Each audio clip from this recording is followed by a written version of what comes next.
middle pole was down further than the legs, so it was unbalanced.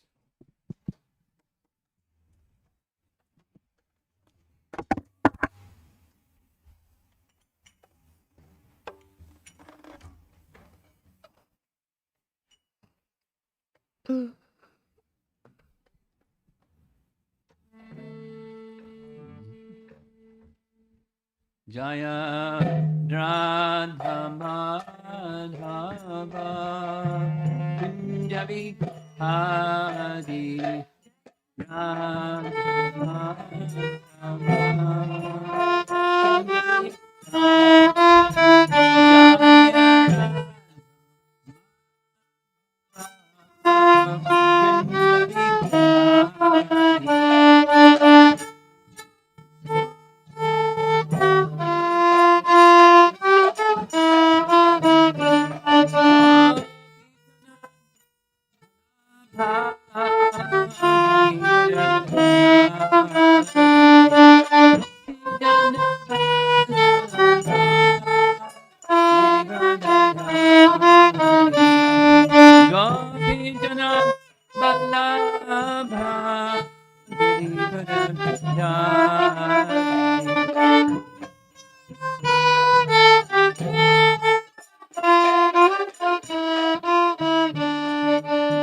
Jasodhanandana Brajanaranjana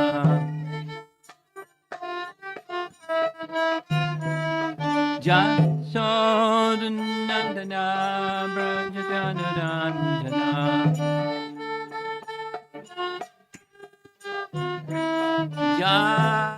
Jamanatira Vanapsadi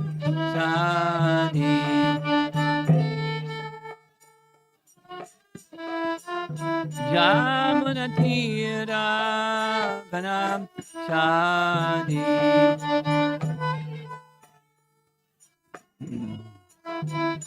Jaya Radha Madhava Kunjabi Adi Radha Madhava Kunjabi Adi Jaya Radha Madhava Kunjabi Adi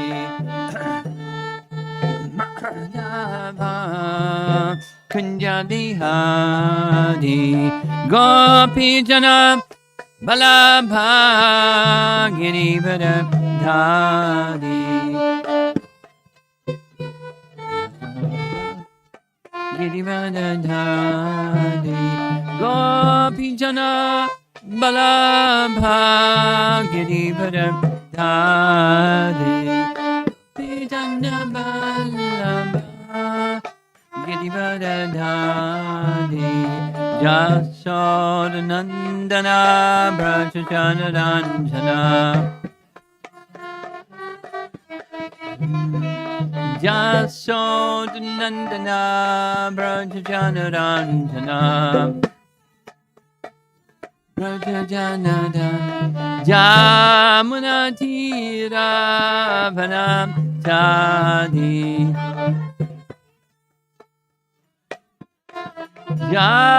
Jamanatira Vanapsadi Jaya Radha Madhava Kunjabi Adi Madhava Kunjabi Adi Jaya Radha Madhava Kunjabi Adi Madhava Kunjabi Adi Jayo Vishnupad Paramahamsa Hari Vajrakacharya Astatara His Divine Grace Sri Bhakti Vedanta Swami Srila Prabhupada Ki Ananta Koti Vaishnavarind Ki Grantaraj Srimad Bhagavatam Ki Gora Premanandi Om Namo Bhagavate Vasudevaya Om Namo Namo Bhagavate Vasudevaya. Om Namo Bhagavate Vasudevaya. We are going to be discussing this text 9. As we, those that were not with us yesterday evening, we spent time discussing text 9. And this morning is Bhakti Rasamrita Sindhu by Rupa Goswami, commentary by Vishwanath Chakravarti Thakur, explaining the symptoms of Uttam Bhakti, symptoms of Uttama Bhakti, and references made to this verse 10, 9, 8. So here we go. The verse, the Uttam Bhakti verse, is the definition of Bhakti found in Nectar Devotion. Anyabhilasha Shunyam. You know the verse? Jnana Karma Jnanavritam Anukulyena Krishna anushilanam Bhaktir Uttama. It's the entire Nectar Devotion is resting on that one verse. It's a definition of Bhakti. And the commentary says there are parts of that verse that are marginal or tatastha lakshana, and there are parts of that verse that are swarup lakshana or principal, primary. So that's where it begins. And the focus is going to explain the word anukulyasya, anukulyena, anukulyena, anukulyena. So anukul means to accept. Anukulyena is a particular grammatical term in the process of accepting. Anukulyena. So there's two translations of the same commentary, so you hear it twice.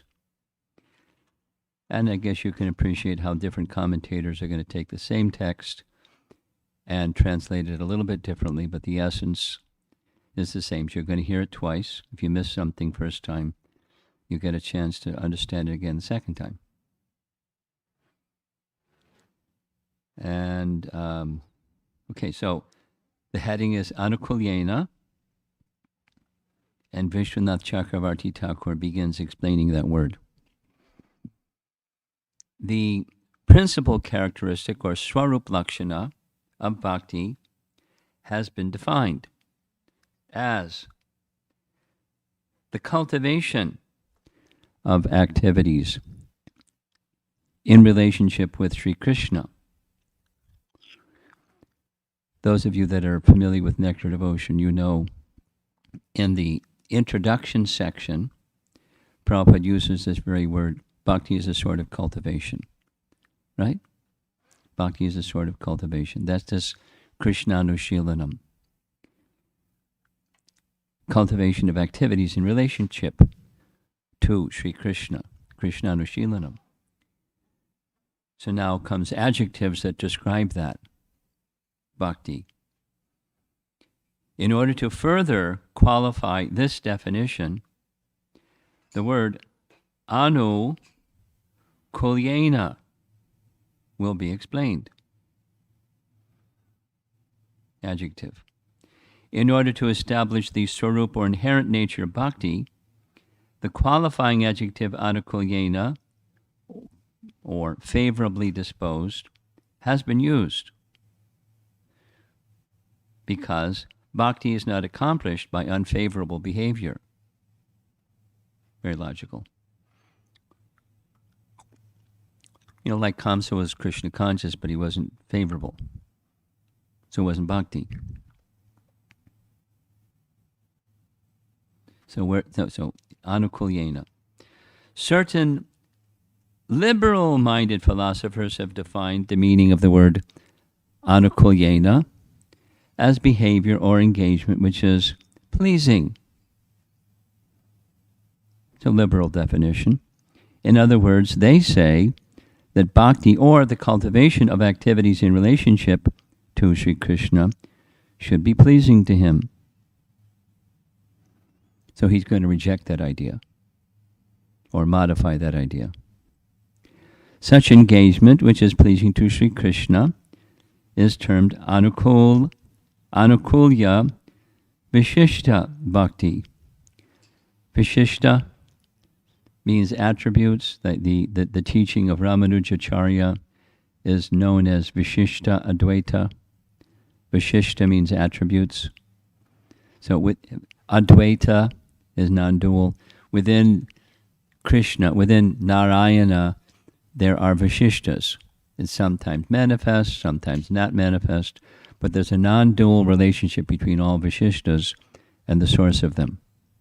That's Ramanuja's teaching.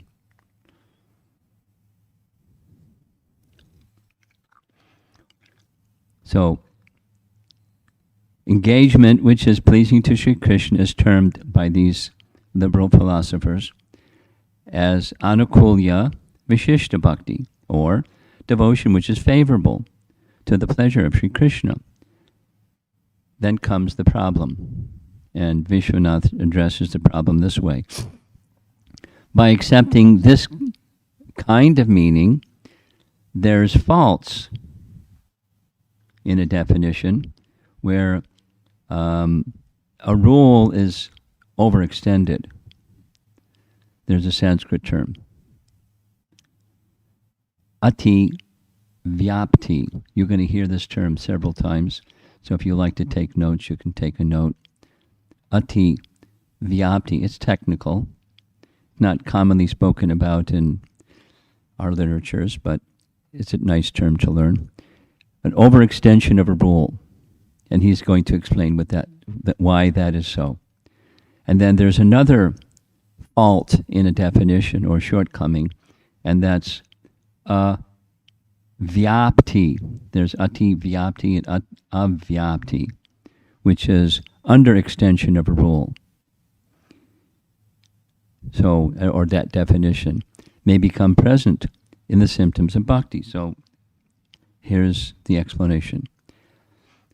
Ati, the first of the two, ati vyapti means when a definition is too wide, it encompasses things which are not to be included within the description. And then the opposite, avyapti, means a definition which is too narrow. So narrow it excludes things which should be included within the description. And he's going to give examples. For example, when the asuras Chanura, Mushtaka, and others struck the limbs of Sri Krishna in the wrestling match, it gave him great happiness. He began to taste vira rasa. Vira rasa. Strength, vira, or heroism, with great enthusiasm in the company of Chanura, Mushtaka, and others. In this example, the asura's activity of striking the Lord appears to be pleasing to Krishna. So they're Krishna bhaktas. No. The definition is too broad. If it's pleasing to Krishna, that's too broad of a definition. A doubt arises here as to how the activity of the asuras can be pleasing to Krishna. In response to this doubt, a portion of the verse from Srimad Bhagavatam 1.13.30. What's that one? That's deliverance of Dhritarashtra by Vidura. Chapter 13. Canto 1, Chapter 13. So there's a portion of that verse that says, Manasvinam iva shan samprahara. Translation. Although in the vision of ordinary persons a fierce battle with an enemy is the cause of great distress, for heroes it is very pleasing. We're going to hear it again in the second translation. It's a little more detailed. So, Krishna drives pleasure because it's he's a hero. If the activities of the asuras of violently striking the Lord in the wrestling match, due to its being pleasing to Krishna, is accepted as bhakti, then the fault of ati vyapti, or overextension, enters into the definition of bhakti. In other words, the activity of the asuras of maliciously striking the Lord is completely opposed to bhakti. But because it is pleasing to Krishna, that previous definition appears to include what they did as bhakti, because it was pleasing to Krishna. Here's another example, and this is our 10.9.6. The logic goes the other way. Another example is when Yashoda Maya seated Sri Krishna in her lap and began to breastfeed him. At that time, the milk on the stove boiled over and was falling into the fire. Yashoda Maya left Krishna unsatisfied. She's not a bhakta because Krishna was unsatisfied, and went to rescue the milk. This was not pleasing to Krishna. His tiny lips began to tremble with anger. 10.9.6. In this example, because the activity of Mother Yashoda was displeasing to Krishna, it would seem to be excluded from the definition of bhakti. Therefore, there is a fault, or a vyapti, underextension, which appears to be present in this definition of bhakti. That's the adjective anukulya.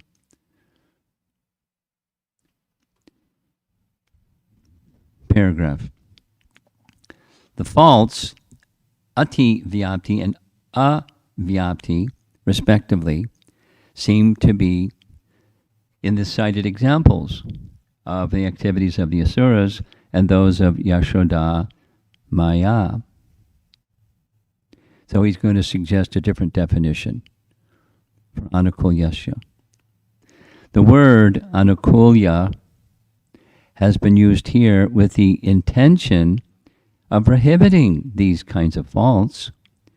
Therefore, the real meaning of anukulya is to be completely free of any attitude that is unfavorable or hostile to the Lord. It's the attitude, not just is Krishna pleased or not. We'll hear it again, so it sinks in. Paragraph. Without the complete absence of any attitude that is unfavorable to the Lord, bhakti is not established. According to this principle, the fault of ati vyapti cannot be applied to the asuras. In other words, the definition of bhakti does not extend to them, because they're always possessed with malicious attitude toward the Lord. Consequently, because they are not devoid of a hostile attitude, their activities are not counted as bhakti. So again, here, the meaning of anukulya is to be devoid of any unfavorable attitude to the Lord. So that's that ati vyapti. Now comes the other one. On the other hand, the activity of Yashoda Maya, from the external point of view, appeared to be unfavorable because it was seen to be displeasing to Krishna. But Yashoda Maya had no trace of any attitude of displeasing Krishna. She is always permeated with an attitude that is completely agreeable to Krishna, being constantly attentive to rearing him and looking after his welfare.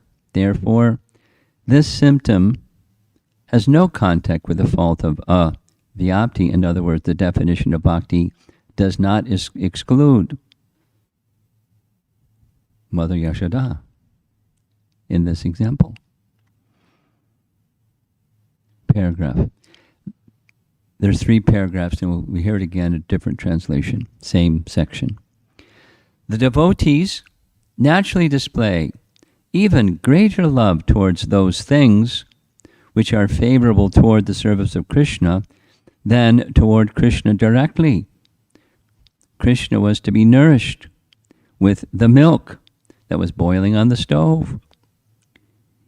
It was only with this idea of Krishna's future benefit that Yashoda Maya left him aside to tend to the milk. Therefore, this action is also bhakti.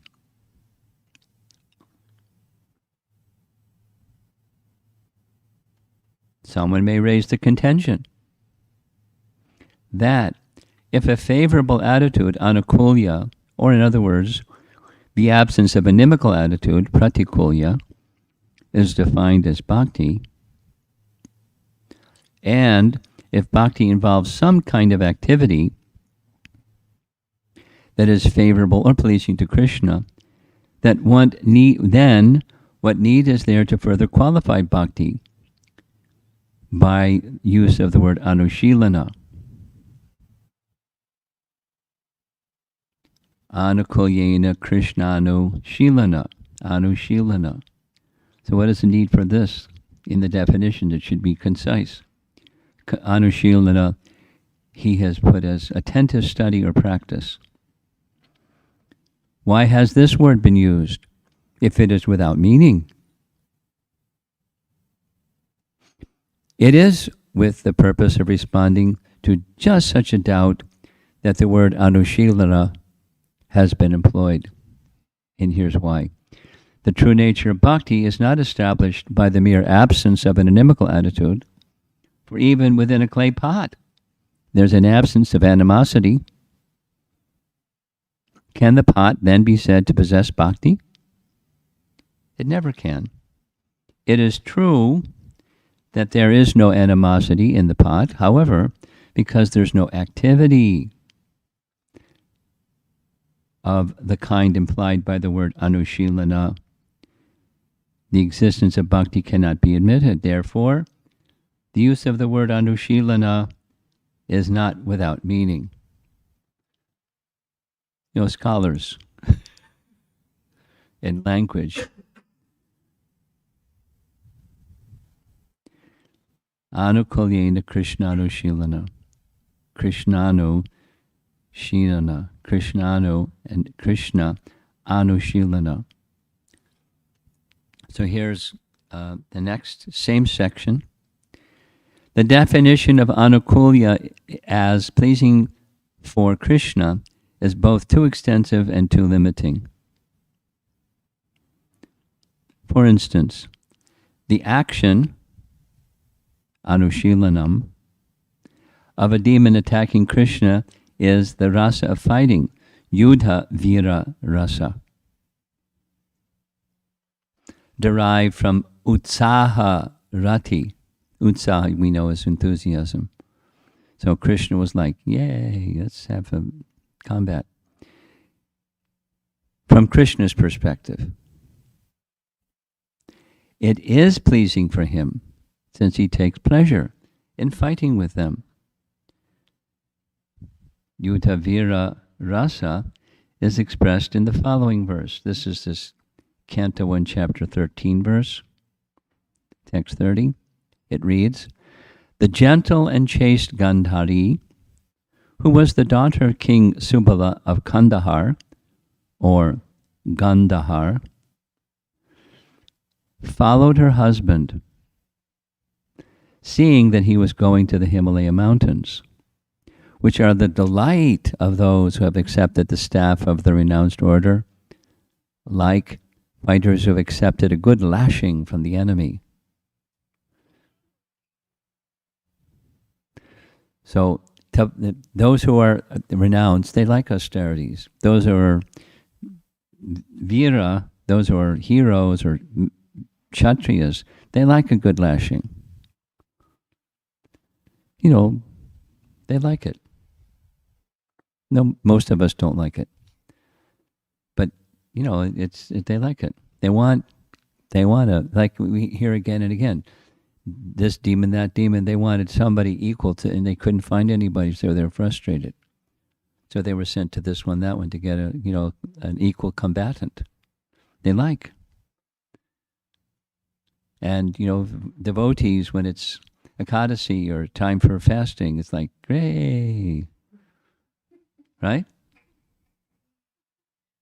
Because Brahmanas, the wealth of the Brahmana is austerity. You've heard that. The wealth of the Brahmana is austerity. So they like. They like wealth, but a different kind of wealth. Anyway. So, Yudha Vira Rasa, that's expressed in that verse, 1:13:30. Again, an illustration of the definition of being too limited, if anukulya means pleasing to Krishna, is given. Here it is. When Yashoda left Krishna and went to take the milk off the fire, Krishna was not pleased. Thus, Yashoda would be excluded from the definition of bhakti. The following example is given. Quote, being very angry and biting his reddish lips with his teeth, Krishna, with false tears in his eyes, broke the container of yogurt with a piece of stone. He then entered a room and began to eat the freshly churned butter in a solitary place. In order to prevent the definition from being too extensive, that's the first case, or too limiting, the second case, the definition of anukulya should be explained as, here we go again, devoid of hostility on the part of the performer. That's the attitude. This will exclude the demons because they have hostility in the form of hatred for Krishna. This definition will also not exclude Yashoda because she is devoid of hostility to Krishna. Quote, therefore, let bhakti be defined in terms of anukulya, a friendly attitude directed to Krishna. The word anushilanam, which is modified by anukulya, is thus unnecessary, someone may argue, because bhakti can be defined merely as favorable attitude to Krishna. This objection is rejected, since even a pot is devoid of hostility toward Krishna and is therefore pleasing to him, but cannot be described as having bhakti. Therefore, the word anushilanam is also necessary. Okay, that was text 9. There's text 8. Here's text 9. We'll just read the translation. This is 10:9:9. When Lord Sri Krishna saw his mother, stick in hand, he very quickly got down from the top of the mortar and began to flee, as if very much afraid. Although yogis tried to capture him as Paramatma by meditation, or desiring to enter into the effulgence of the Lord with great austerities and penances, they failed to reach him. But Mother Yashoda, thinking that same personality of Godhead Krishna to be her son, began following Krishna to catch him.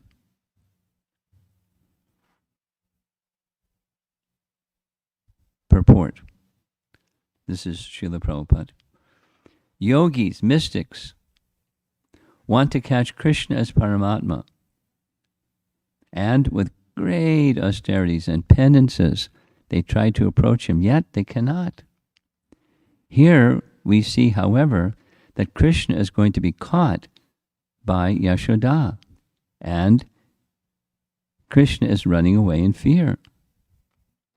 This illustrates the difference between the bhakta and the yogi. Yogis cannot reach Krishna, but for the pure devotees like Mother Yashoda, Krishna is already caught. Krishna was even afraid of Mother Yashoda's stick. This was mentioned by Queen Kunti in her prayers. Bhaya vamaya statasya. 1:8:31. Krishna is afraid of Mother Yashoda, and yogis are afraid of Krishna. Yogis try to reach Krishna by Gyan Yoga and other yogas, but fail. Yet, although Mother Yashoda was a woman, Krishna was afraid of her, as clearly described in this verse. So we're just going to read one of the commentaries and we'll continue tomorrow. Yashoda held a stick in her hand to instill fear in Krishna. He is described as Bhita Mataha, as if having fear, because knowing the great affection of his mother, internally had no fear. Or it can mean that he stood up and fled in a fearful manner. For Kunti has said, Bhita Bhavanaya Stito, he was in a state of fear. In Srimad Bhagavatam 1:8:31. 1:8:31. Oh, Krishna, Yashoda took up a rope to bind you when you committed an offense, and your perturbed eyes overflooded with tears. This is Queen Kunti's 1:8. This is not 10:8, it's 1:8. So it's Kunti's prayers. Again, oh Krishna, Yashoda took up a rope.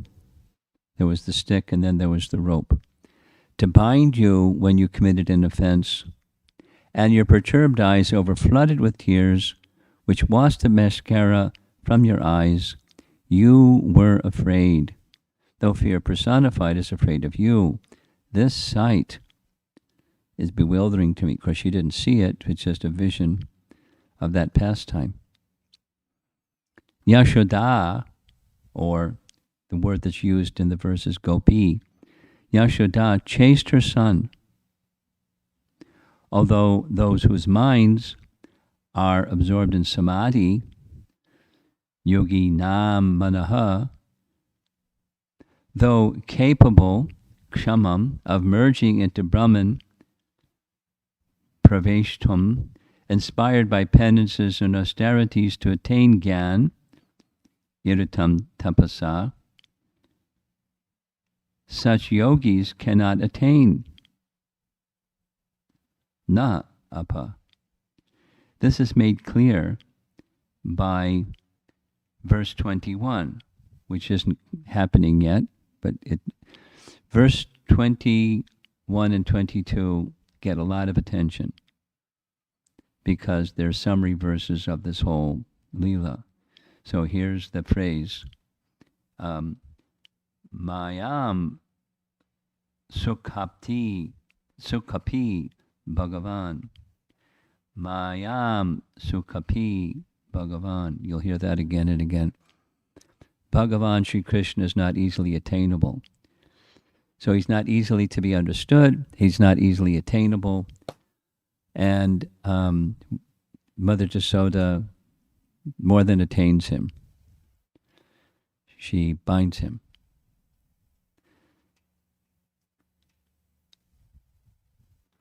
You know, I'm thinking about this question. Why so much attention on this and why not in the birth pastime? Well, this is the distinction, or a distinction between Vasudeva and Devaki. They had that privilege of being the parents of Krishna. And Mother Yashoda and Nanda had the privilege of being with him constantly, which Krishna says after he releases them from the prison of Kamsa, that we were so afraid of Kamsa. You've not been able to take part in our boyhood, youth, and childhood pastimes. We have deprived you of that happiness. Because the converse is Yashoda and Nanda are absorbed in that happiness. And so the pastimes of Krishna in Braja are more celebrated even than his birth, because of the sweetness.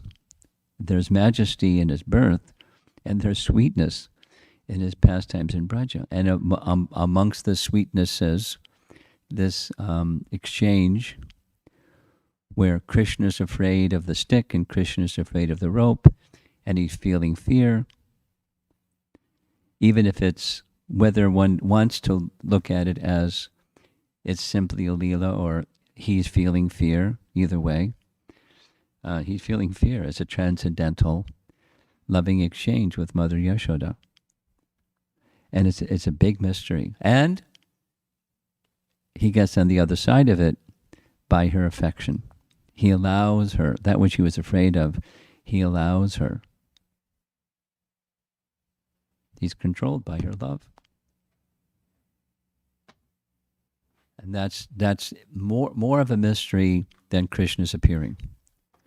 Janma karma chame divyam evam yoveti tattvataha. To understand tattvataha, in truth, all about Krishna's Braja Lila, then on top of that, the Lila outside of Braja, but the Braja Lila, it's just a big mystery. And how can one understand it? And Krishna discloses it. Or those who are attached to Krishna disclose it. We can know secrets of mysteries by disclosure.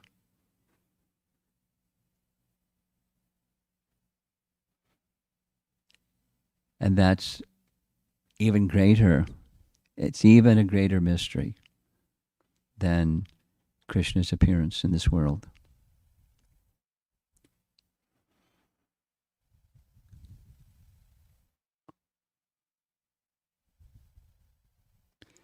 Step back and just think about it. Religions of the world, largely they're prophets that tell about God. Now, in modern Christianity, they've done a shell game, where the Son of God is God. Christ is God. The posters or billboards, Christ is God. So God can appear in this world. So Christ is God. But he's the Son of God. He's the representative of God. That's fine. And God himself, the Father, his appearance in this world, the transcendental nature of his appearance in this world, and his pastimes. It's a very profound science, and science does have its mystery. So we're hearing a celebrated mystery being revealed through commentary and Shukadev Goswami's words. See if there's some discussion.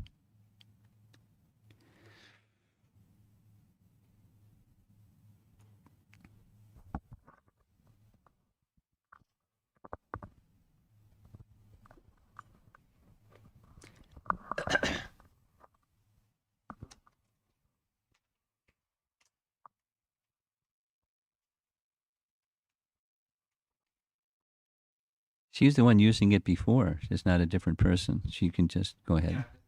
Okay, go ahead. Go ahead.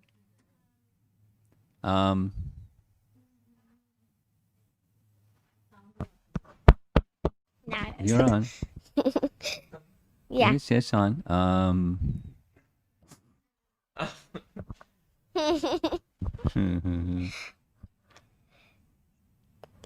If the bot is alive, because you said that in Vrindavan or Raja, everything is alive.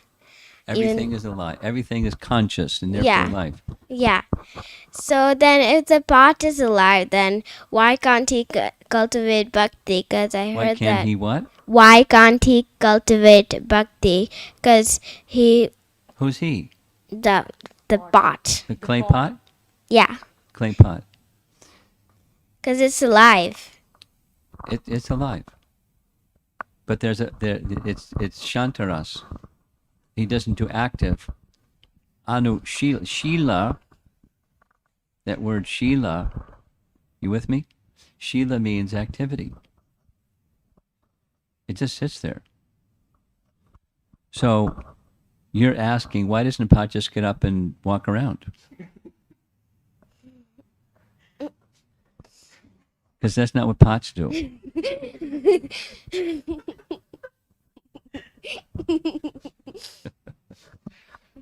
So it's inactive bhakti. There's bhakti, but it's inactive bhakti. So anushilana indicates activity, or senses engaged. So another, rishikena rishikesha sevanam, senses engaged in sense objects for service to Krishna. Just sitting there. So it's passive bhakti, one can say that. But it's not, there's no inimical attitude. There's no non-inimical attitude. It's just a pot. So it requires activity. Bhakti includes that by definition. Okay? I have Next. another question. Can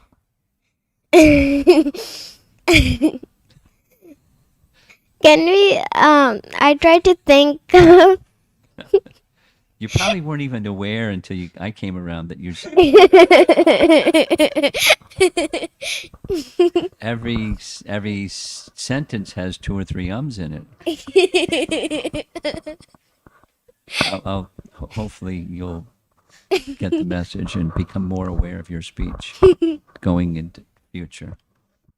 That's the reason I'm doing this. Okay, go ahead. Second question. I tried to think of Christ like Srila Prabhupada, because he is like the, do you call it, You're the Acharya. a saintly, the preaching person for the Christianity, and Prabhupada was also the preaching person. Prabhupada had great affection for Christ for that very reason. So can we assume Prabhupada like Christ and Yes. put him at the same yes. level? He revered him again and again, consistently. There's many things. Not only what he did, but he took all risks, as Prabhupada took risks. Any person that's taking the message of Krishna into the dark world, there's risks, and he took risks. Both of them took risks, right? Huh? Both of them took risks, right? What risk did he take? So both of them took risks. Yes, and Prabhupada was appreciating not only him, but he was appreciating his disciples that took risks. He would hear reports of the devotees that were going into behind the Iron Curtain, during those days. They were risking their lives. Prabhupada understood it. He wasn't, uninformed. He understood the risk they were taking. And he was so, he was so grateful. He was moved, as he was moved by what Christ did. He was taking God's word, according to the audience, giving God's word. And look what happened. He was seen as a threat, and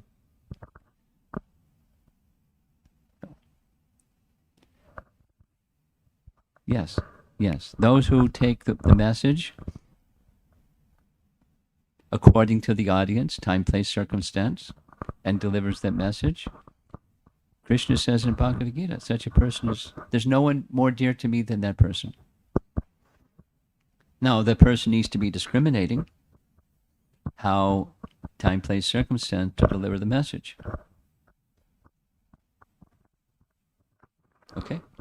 Yeah, but also it's a follow-up question. Okay. So the people who, think Christ is God, are they making offenses to Krishna or anything? Well, they're covered. There's lots of people that have misconceptions because they don't have disciplic succession. And they go off in that direction, or they go over in that direction. So we'll go back to what our topic was in the morning. Was there an attitude of displeasing? You can take it to the extreme. And, the jihadists in Islam religion, it's giving Islam a bad name. There are people who are not like that, who are Islamists. They're spurned by many, many, many people wrongly. They're not bad people. There's the extremists are the bad people. They're nuts. So it's displeasing, but they're thinking pleasing. So they're not connected with the real message of compassion that comes from their preceptor. It's a long story. Christian people are aggressive. Some aggressive, and judgmental and dismissive, and you're going to hell. Why? You don't accept Christ. That's why. And you get to accept Christ means He's God, and you just say it. He's God. Okay, you're going to the good place.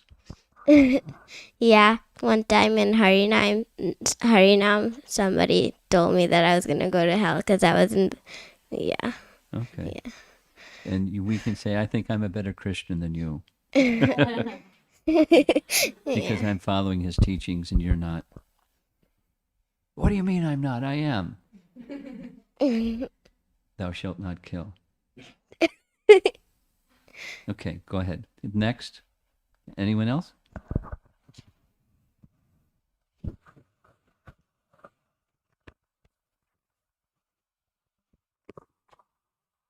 Hare Krishna Maharaj. My question was when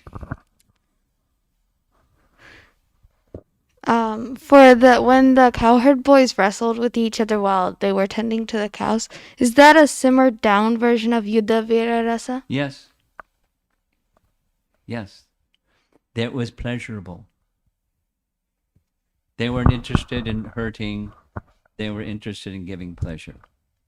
They weren't, competitive in the material sense. I won, you lost. They were enjoying. No, little boys sometimes enjoy hurting another little boy or being the victor, but that wasn't their. They would speak like that, but it was untainted. Yeah, Yuddha Vira, exactly. Thank Krishna you, enjoyed it. Thank you, Maharaj. Okay.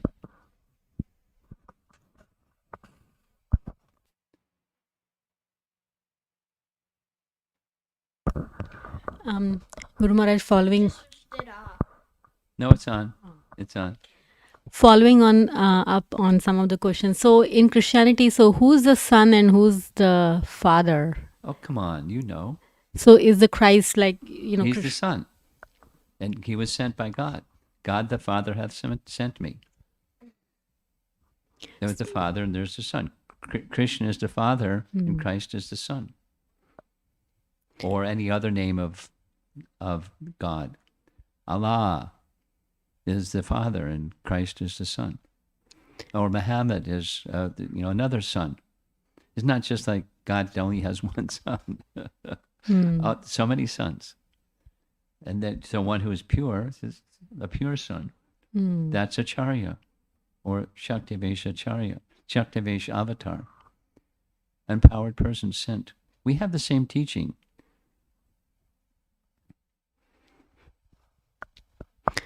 Yeah, so son and Acharya, basically, it's like I was Yes, the exactly. same thing. We don't, just hang on, Radha. We don't have a different teaching. Hmm. We just understand it properly.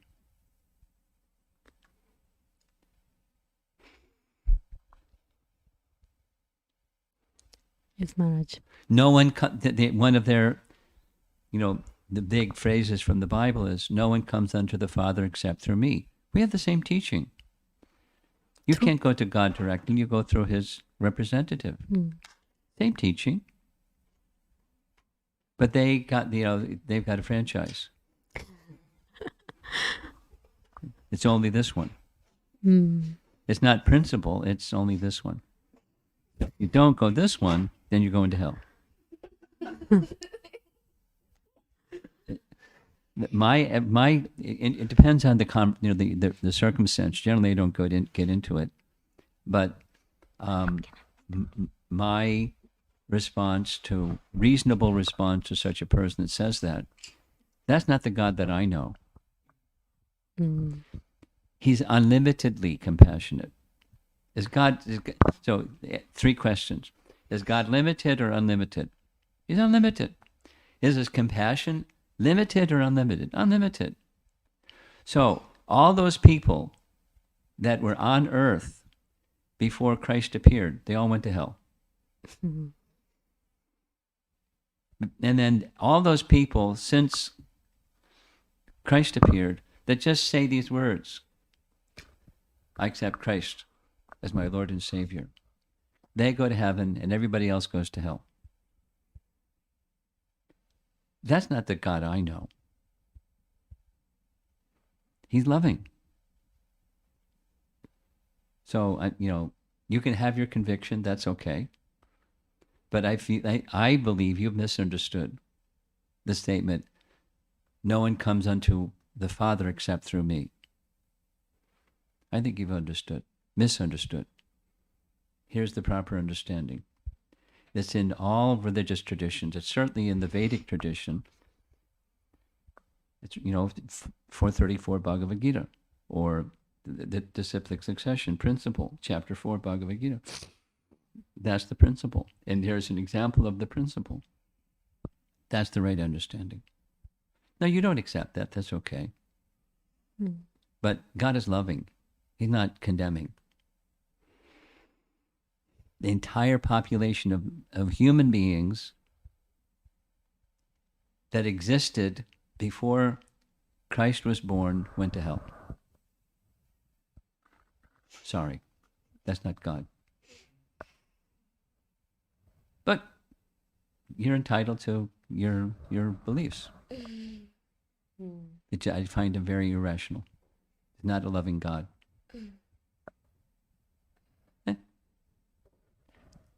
Yeah, and also there's a lot of differences in how different branches of Christianity, Of as there's course. so many Of course. Of course. in how they accept Christ. Yeah.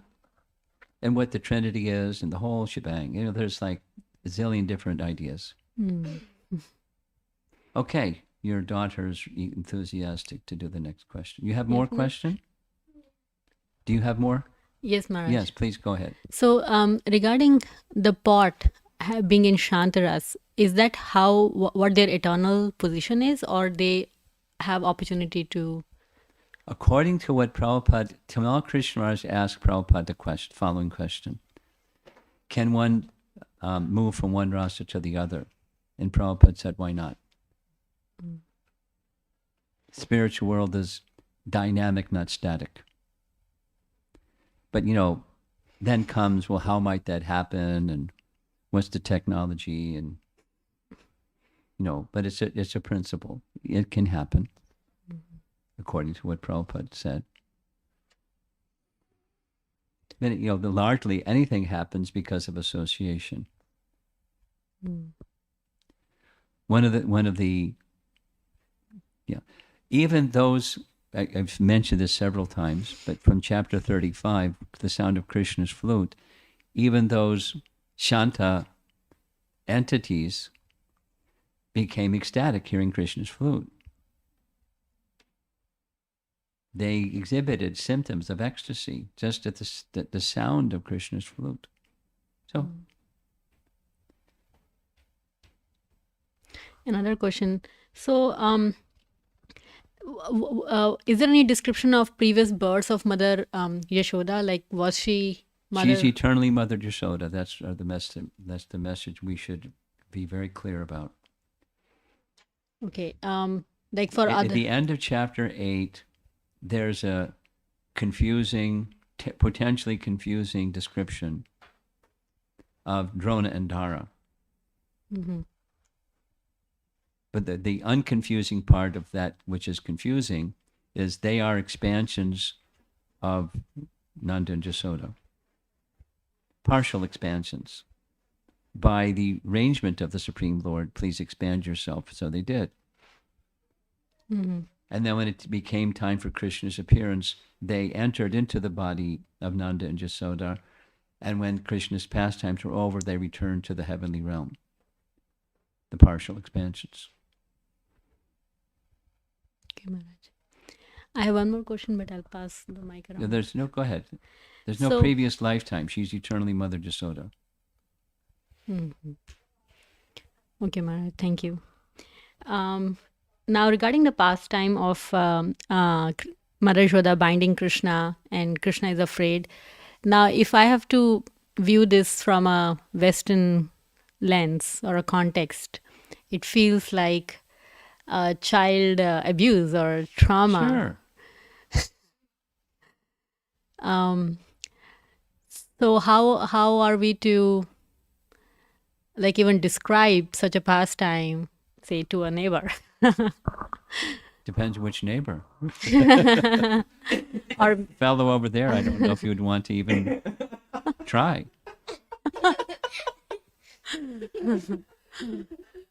Try just, taking samosas. But if it's a reasonable person, you don't necessarily start there. You start with something else. But if he gets to that, here's a Krishna book, and they say, what's going on here? This looks like child abuse. Then there's several layers of explanation.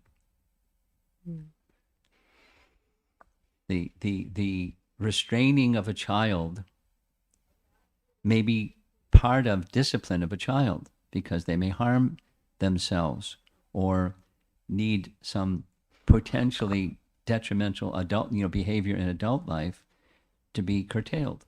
And at that time, that restraining was done this way. It wasn't abuse. It was restraining the child to learn a lesson. But that's not something we would do today. I don't do that with my children. When they need to lesson, I don't tie them up somewhere. But the culture at that time was like that, and it was with affection. And here's a deeper point. Krishna, as a loving Supreme Father, wanted that experience of being chastised or reprimanded or scolded, or he wanted. And so Mother Jasoda did what he wanted. No, we don't understand those things because we don't understand anybody wanting to be chastised. But it's a loving exchange. So when you understand loving exchange, then it's a loving exchange. And what did Krishna do after that? He pulled over 2 trees. Who can tie up someone who can pull over 2 trees? It's a pastime. So it's look at it with a different lens. Oh, you people, dismiss, blah blah blah. So, but if someone really wants to know, you can offer them an explanation depending upon the person. Discipline has its place in parenting, and what it looks like may be different in different cultures. In our culture, my family, I wouldn't do that, but discipline is sometimes needed. If I don't, I'm neglectful as a parent. Now that the dependent may be uncomfortable with being disciplined, but as a parent, I have to, appropriately, understanding the sensitivities of the child and so forth, so not creating a trauma situation for them, but in a loving way. Here's what our acharya taught about discipline: don't, then don't, and then don't, and then okay, and show love. And once that relationship of love is established, then. And they use the example. You can show a stick, but never use it. Meaning, discipline has to be done in such a way that it's given and received in a loving way. And the dynamic is not always like that when we're conditioned souls from the giving and the receiving side. But that's the principle to live by. And that was the principle that was being executed here. Krishna liked. Krishna accepted. It's coming from a place of love. He wanted that. He received it. So it was appropriate. There are many other situations where she didn't do like that. She just embraced him. And he knew that the love is there. So when there was discipline, different people are going to respond in different ways based upon, their current sensibilities. Next. That's all much from me. Thank you.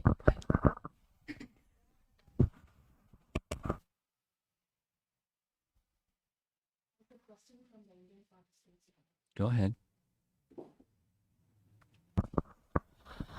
So they're asking that for some from the India who I'm translating for the some of the Indian. Your group over there. Yeah. Okay. So they have a question for somebody's fault of the current corona situation. Because of somebody's fault, the whole world is undergoing this lockdown and this pandemic pain. How fair is it, and how do we see what? that? How fair is it, and how do we It's interpret totally it? unfair. So how do we interpret it? When you're put in jail and there's some inconvenience, it's unfair. Totally unfair. Prisons and jails should be nice.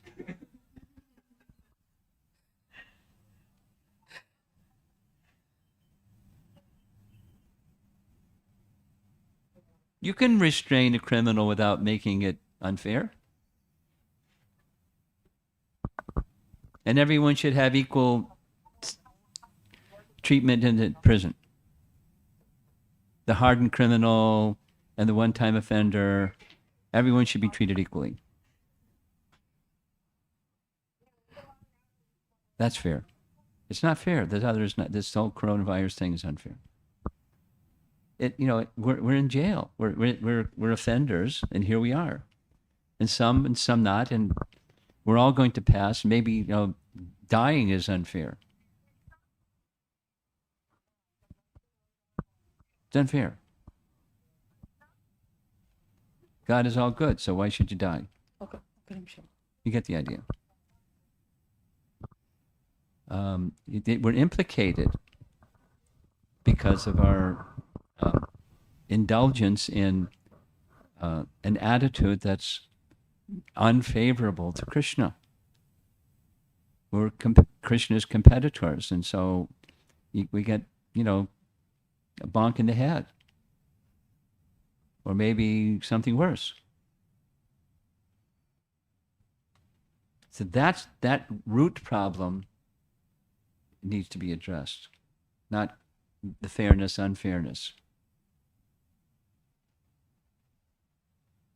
Okay. Okay, last question over here.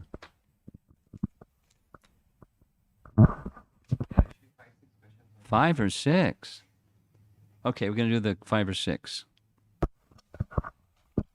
And I also had 3, but I will skip. So first question is from Amol Prabhu.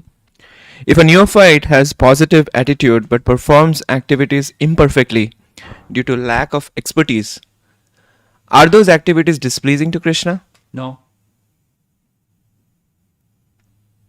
Next. Can the neophyte be said to have bhakti yet? Yes. Okay. Neophyte bhakti. Next question is from Amara Mataji. Hare Krishna Guru Maharaj. We hear that Guru and Krishna's mercy is always there. We have to open our hearts to that mercy. My understanding is Mother Yashoda, being a pure devotee, was already at a superlative position of pure bhakti and had full access to Krishna's mercy. When I hear that, when Krishna saw her efforts, he bestowed his mercy by agreeing to be bound. It feels like mercy was held. How may I understand this? With intelligence.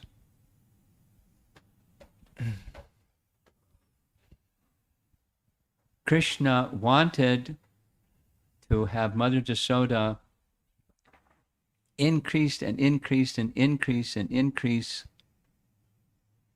her affection for him. And so that's what he did. And so he made some obstacles. You can't bind me. Because he also had a desire. He wanted to go steal butter. He didn't want to be bound to a grinding mortar. He wanted to go steal more butter. She was interfering. So she couldn't bind him. And it was also part of a bigger Lila of showing his affection for Mother Jasoda responsive to her affection. So obstacle can be there for a person like Mother Jasoda, what to speak of us. Next question is from Jordan, Prabhu. Dearest Maharaj, during this month of Kartik, it seems as if the heart melts a little. The heart does what? Melts a little. Melts a little, okay. And the window opens a little. And it is so conducive for spiritual life. Then after, it becomes hard again. Should I simply be grateful to experience that? Or is there a way to keep it going?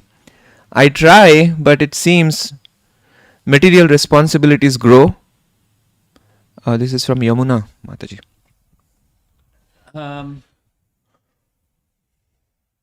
This is a classic question.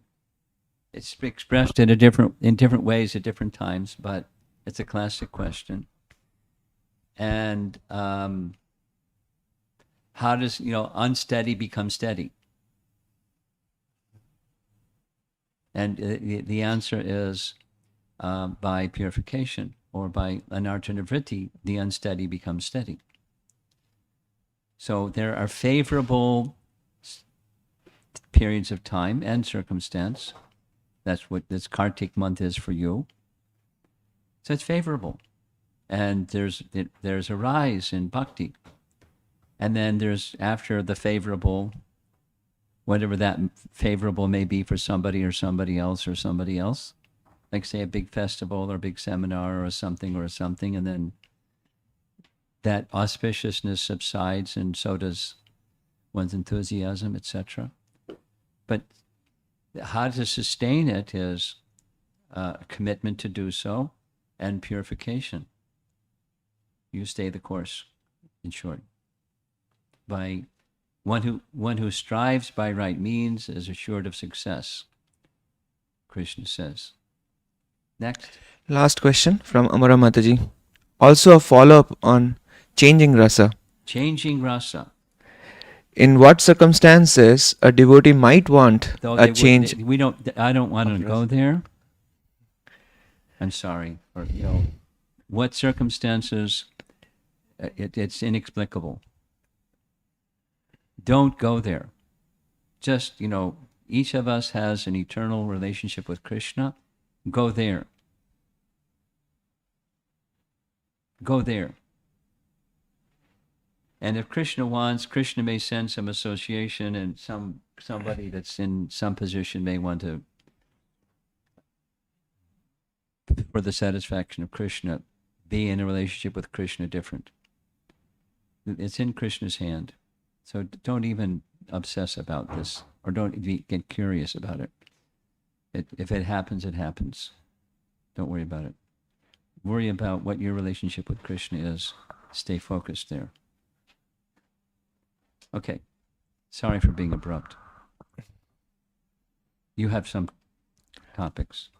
You want me to do it now? Yeah. Okay. Yeah. So one is that why we discuss this anukulina in the context of the 9th verse, I did not catch that. Because it was about Krishna running out of fear of Mother Yashoda's stick. What was the context in which we... The context was is Mother just so when by doing what she did that was displeasing to Krishna, causing him fear, is that not bhakti? Okay.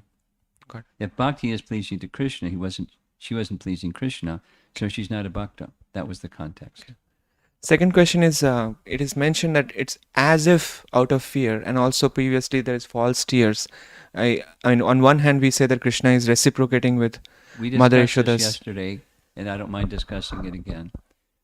There's different ways of evaluating Krishna's Lila. And one is he's performing a pastime for the pleasure of his devotee, but it's not like he's an actor on the stage where, okay, my part is to be such and such. So I'm going to play the part of such and such, although that's not me, I'm just playing the part. Because that's what the part requires, is I play the part. So I run from Mother Yasoda because it's part of it nourish her parental affection. There's the obstacle. He can't catch. She can't catch me. So I run, and then I allow myself to be caught. So it's just play acting. A drama that's not. It's not. That's one way, but that's not. It's not satisfying, because he's actually feeling something. So it's as if, or human-like. Oh, all these verses we discussed the other day. Human-like.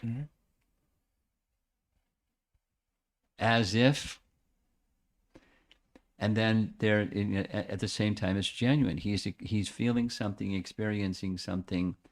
It's not an imaginary form and an imaginary emotion. It's him.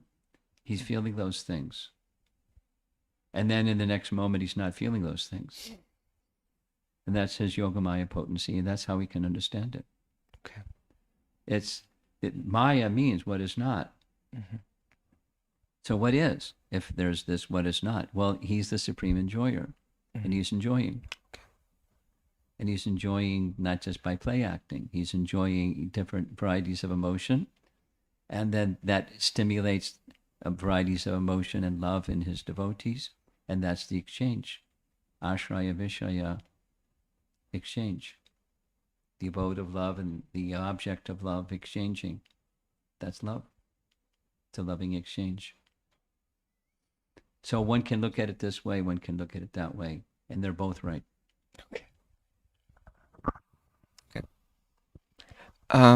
This one is probably a little more detailed. So we talked about the ati vyapti and avyapti. One is overextension, is underextension. So what I understood is that there are two players here. One is the devotee, another is Krishna. So there is something from Krishna's side and there is something from the devotee's side.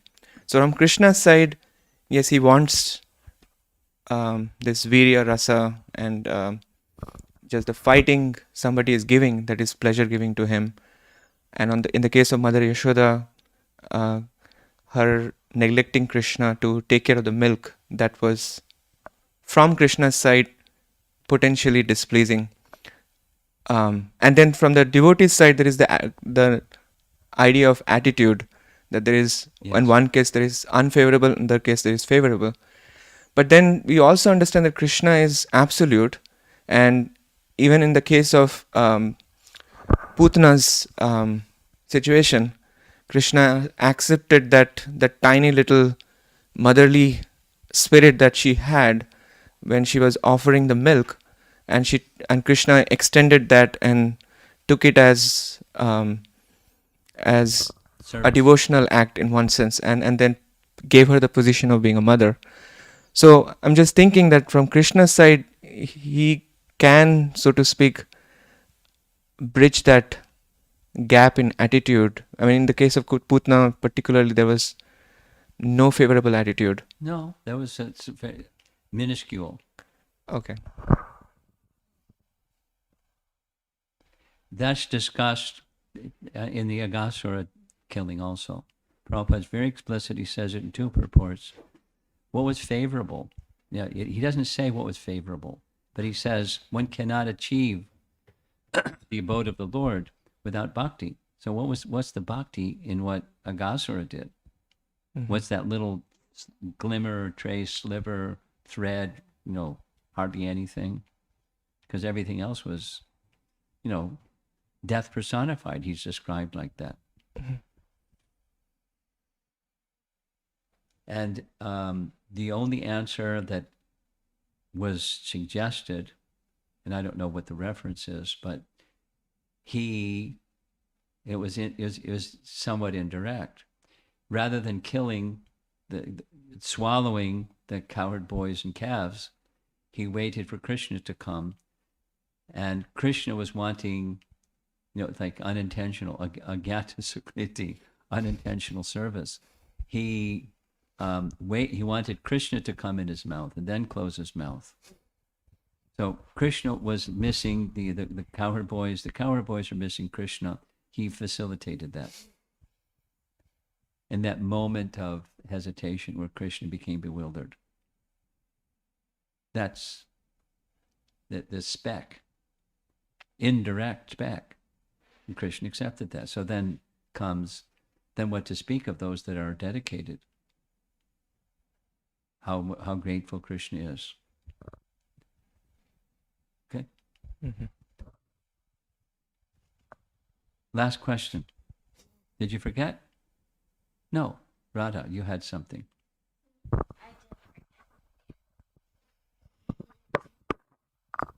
So for Christianity, You is have Christian friends at Christianity? school? Are you just curious? I hang out with my friends which are Christian. Huh? I hang out with my friends. Most of them are Christian. Most of them are. Yeah. But, do you get into discussions on these topics, or are you just curious? Not really. Sometimes, because yeah, there's this girls' gathering that they have, and it's kind of fun because I still have quite of experience with Christianity. Okay. 'Cause of my So you're school. curious. That's it. Yeah. So my question is that is Christianity bad because of all these No. stuff?